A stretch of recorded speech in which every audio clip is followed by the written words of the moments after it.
also the election itself, in 2024 elections, the kind of security that he ensured that they did their work professionally and not partisanly. Those references certainly questions that position that the IGP is supposed to be doing the bidding of whoever or whichever president appointed him, is it not?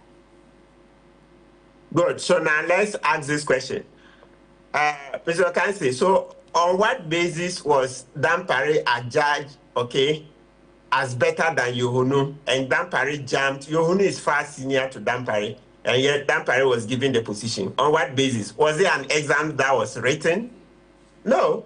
And in actual fact, if it comes to police operations, Yohunu is miles ahead of Dampare, but it's because of political connections that Dampare was appointed.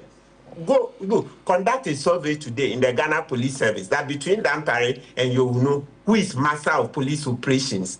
Yohunu's experience when it comes to police operations is miles ahead of Dampare. But because of political connections, Dampare was taken. And that's not the first time it happens. No, this matter, let's not overflock it. It's a political appointment.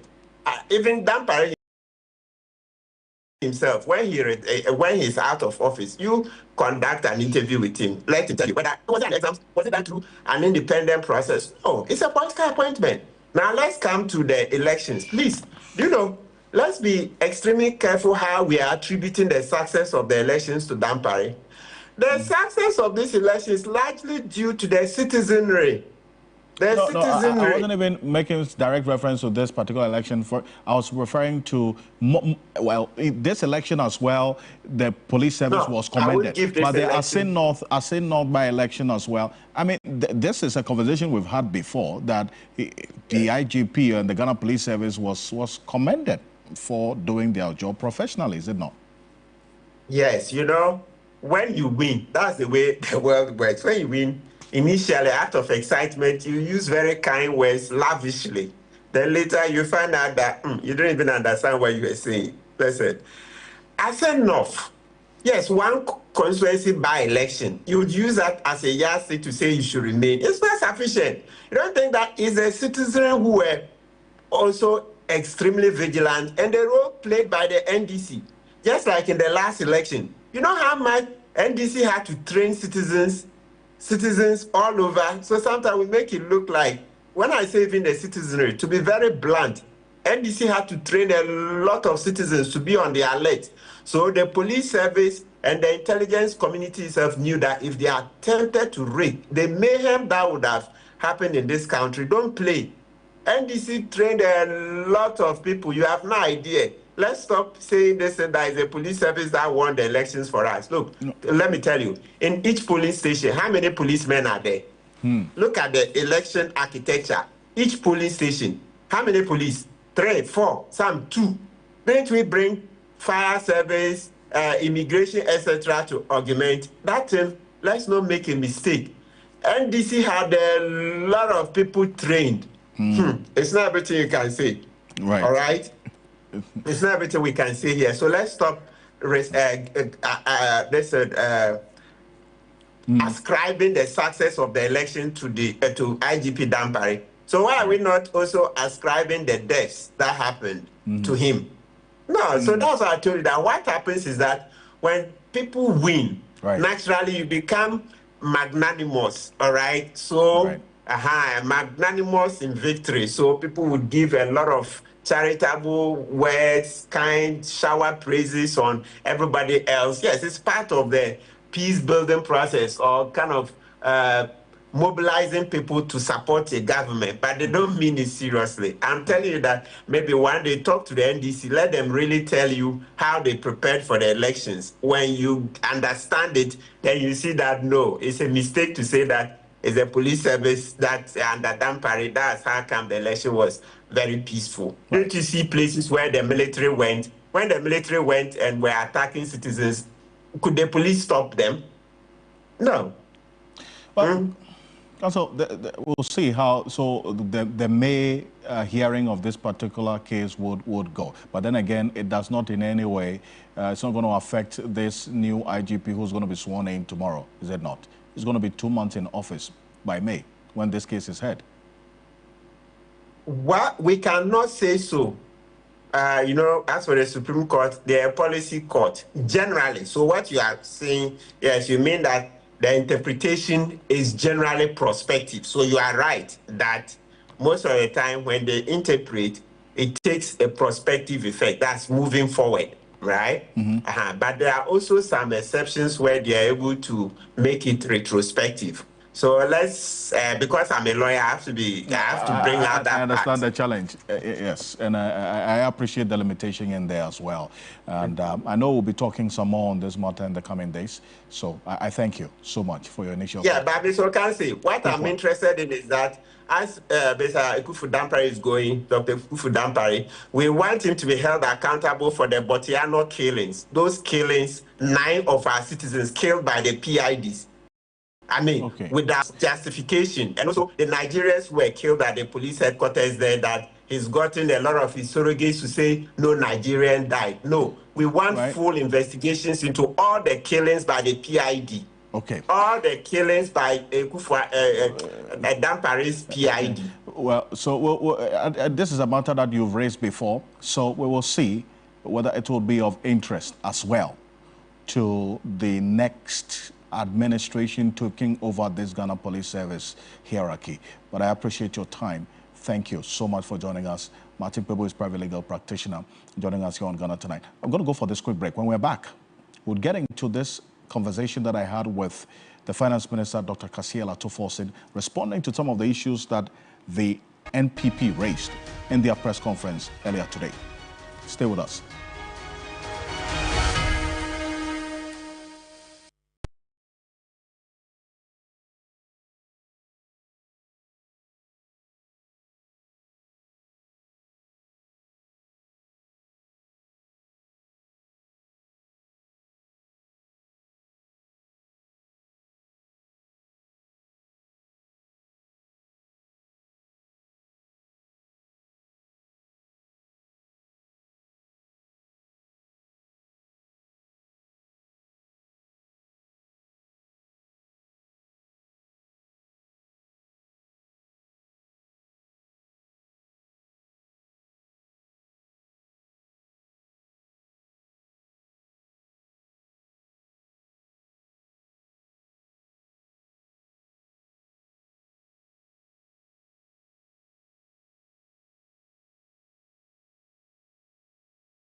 On Saturday, the 22nd of March 2025 from 10 a.m., the bars will be empty, the roads will be empty, all the stadia will be empty because the whole of Accra will be congregating at the Legon City Mall for the annual celebration of the 3FM Gobe Festival 2025, the biggest and hottest Gobe Festival ever to hit the shores of Ghana. The 3FM Gobe Festival will bring all your favorite Gobe sellers to one joint. Come meet new friends, network and enjoy enough Gobe. There will be the Gobe cooking competition between amateurs and professionals, Gobe eating competition to crown the fastest and slowest Gobe eaters, Gobe jams and live music performances from top artists and DJs. Also, a showcase will be various popular local delicacies from beans and its combinations like kinky and beans, kelewele, ayikple, bambara and many more. Make a date on Saturday 22nd March at 10 a.m. at the Legon City Mall. See you there. The 3FM Gobe Festival 2025, the ultimate food experience, powered by 3FM 92.7, your urban lifestyle radio.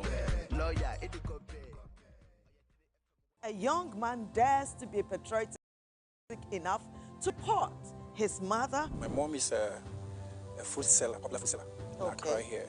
So one day I caught her fetching water from the water closet. She poured it in the food stew that she's using to sell. Every food, there's a secret recipe. We are just finding out that that is her secret recipe. In some way, we can say the woman perhaps don't also know. He doesn't know that. I mean, there is a tap in the house, there is a sink in the house. You did not fetch from the tap. You decided to fetch from the water closet and you're saying she doesn't know. It's possible. Confessions.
Down area. We get the specific area in Asylum down, but we understand the fire has been brought under control. The fire service is attending to the fire as we speak. These are videos from the fire scene right now, and let's get a bit more detail into this. Alex Kenate is with the public relations of the Ghana National Fire Service. Mr. Kenate, tell us where exactly at Asylum down is this, and a bit more detail about this fire outbreak. Okay, hi Alfred, so good evening. It's around Asylum down, not too far from the Yuan Clinic. As I speak to you again, there's another fire currently at Mamprobi around the filling station. Currently that fire has also been put under control. And so that one is also happening right now. But the good news is that the one at Asylum down, we were able to extinguish it almost an hour ago. And we prevented any casualty.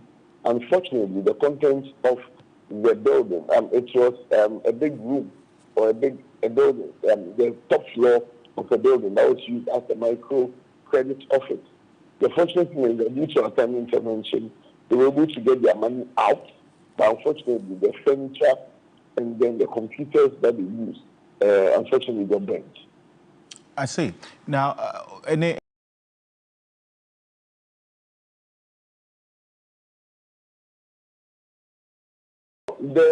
The people in the office are closed from work and had left the office when the fire started. Lightning, you realize that ahead of this rain, we've seen light rains. Light rains are a source of heat, a source of energy. Lightning can, in fact, start a fire. It's possible that the lightning could have started a fire. It's again possible that maybe the occupants of the office, while leaving, forgot to probably put off some appliances which might have triggered this fire due to the rain also coming together. One thing people fail to realize is that people always seem to think or believe that we only record fires during the dry season, and that during the rainy season, it's not really the case. But unfortunately, we record a lot of fires also during the rainy season. The only difference is that during the dry season, the fire spreads much more rapidly than in the rainy season. I see. And what's the extent of damage, maybe quickly? So the extent of damage in the office is that, unfortunately, all the contents, the chairs, the tables, they got burnt. But it's a story building.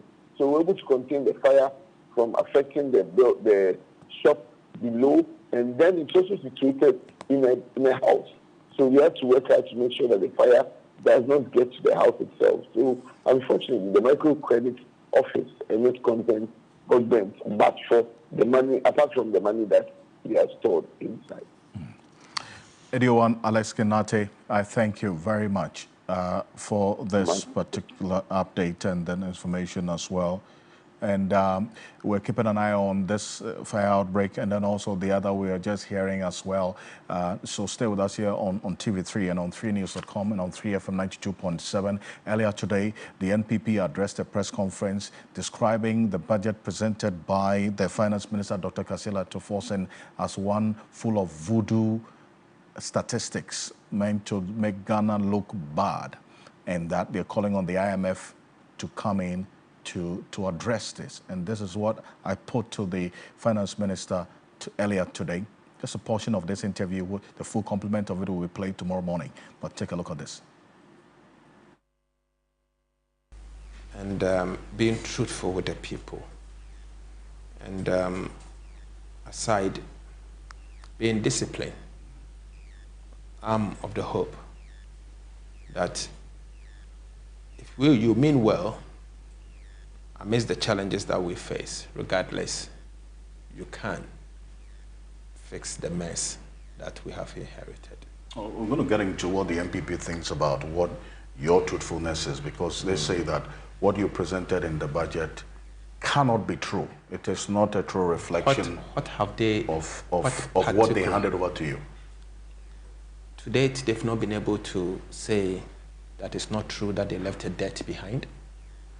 They've not been able to say that the Republic of Ghana, at the time they were leaving office, they've left behind 111 billion Ghana cedis in T-bills that we have to roll over week in, week out. They have not denied the fact that they left for the John Mahama administration to repay domestic debt worth 150 billion cedis. They have not contended or said anywhere that it's not true that President Mahama's administration is going to be made to pay to service our debt, external debt, worth $8.7 billion in the next 4 years. They haven't said that ECG did not leave debt of 68 billion cedis. And aside that, an amount of 1.73 billion Ghana US dollars is being owed to IPPs. I've also not heard them say that Cocoa Board is in good state and that they did not leave debt up to 32 billion Ghana cedis.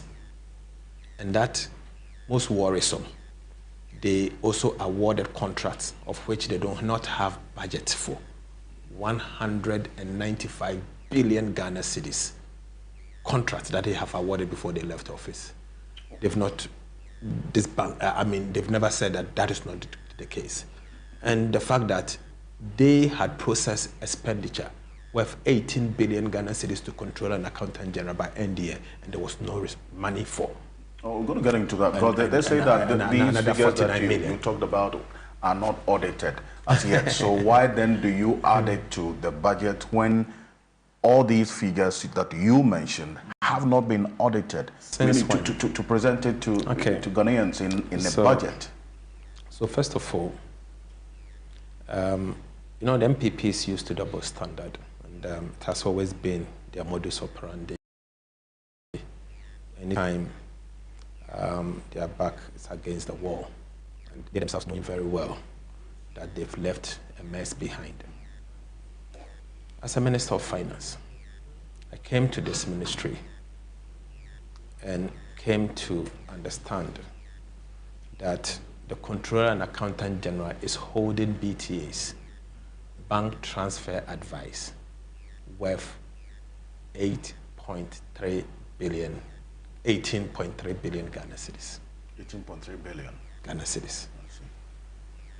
I do not need audit to validate what the minister responsible for finance at the time had sent to the controller for payment. In fact, it has gone through various stages, and it is waiting at the controller's office, waiting for cash before payment.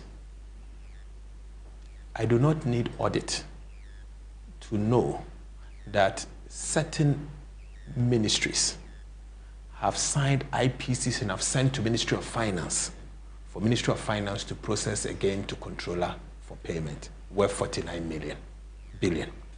Two put together, you are talking of approximately 67.5 billion cedis.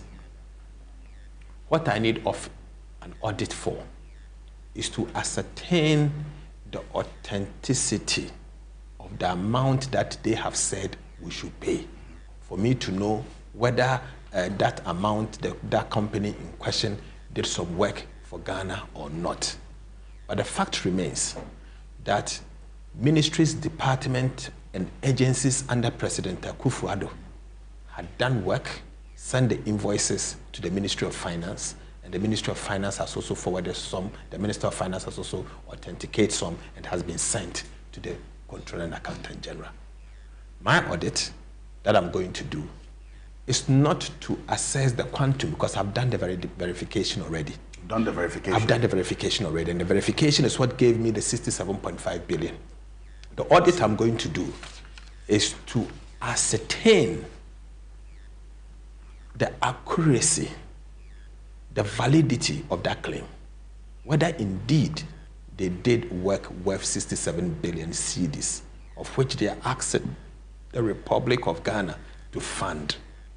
Okay. So I don't know the audit they are talking about. So here's what they say in the press conference, that and this is actually your first response to their press conference, as exclusive. But then again, they say that it is curious how you will come to Parliament with a budget and say that the fiscal deficit and primary deficit on commitment were derived using a certain data on claims which is yet to be audited.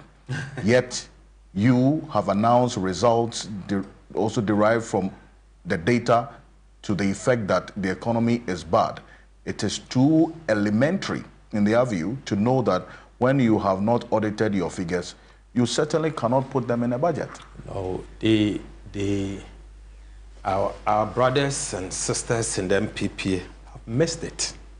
What did they miss? You see, they've missed it in the sense that they know the mess that they have caused and the damage the MPP, led by President Akufo-Addo and his finance minister, the damage they've done to the Republic of Ghana.